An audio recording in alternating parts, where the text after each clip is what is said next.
बच्चों की कार्यशाला में बड़े लोगों का भी इस बार आगमन हुआ। फरवरी मास से संकीर्तन की कक्षा लग रही थी, विशिष्टकर ये बड़े लोगों के लिए थी, और उस संकीर्तन की कक्षा में सम्मिलित होने का सुअवसर प्राप्त हुआ।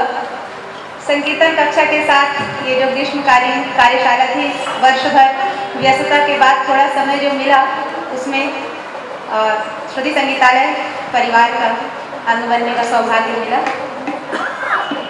बहुत ना तो स्वर लगेंगे और ना समझ आएगा, लेकिन जो गीत है भाव बहुत गहरा है। निर्गुण भजन है ये।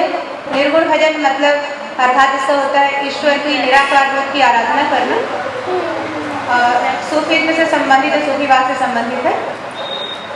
मनुष्य संसार में आता है निर्मल मन निर्मल तन लेकर के, और संसार में रहते हुए दोषों से कब आवृत होता है पता नहीं चलता, और जाने की बेला आ जाती है। आत्मा जिस परमात्मा से अंश स्वरूप में धरती पर आई है, उसी परमात्मा के पास वापस जाना है।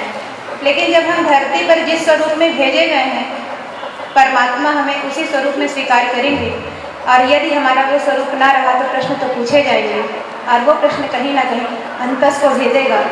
तो बस वही है, पिया मिलन कैसे जाओगी गोरी, रहस्यवाद से प्रेरित है, जिसमें आत्मा दुल्हन के स्वरूप में है, वधू के स्वरूप में है, और परमात्मा वर के स्वरूप में है। ईश्वर आत्मा के परमात्मा से मिलन को साकार करता ये गीत है। स्वर का तो मुझे नहीं पता, भाव अगर उतर आए और आप तक पहुंच सके तो धन्य हो जाओ।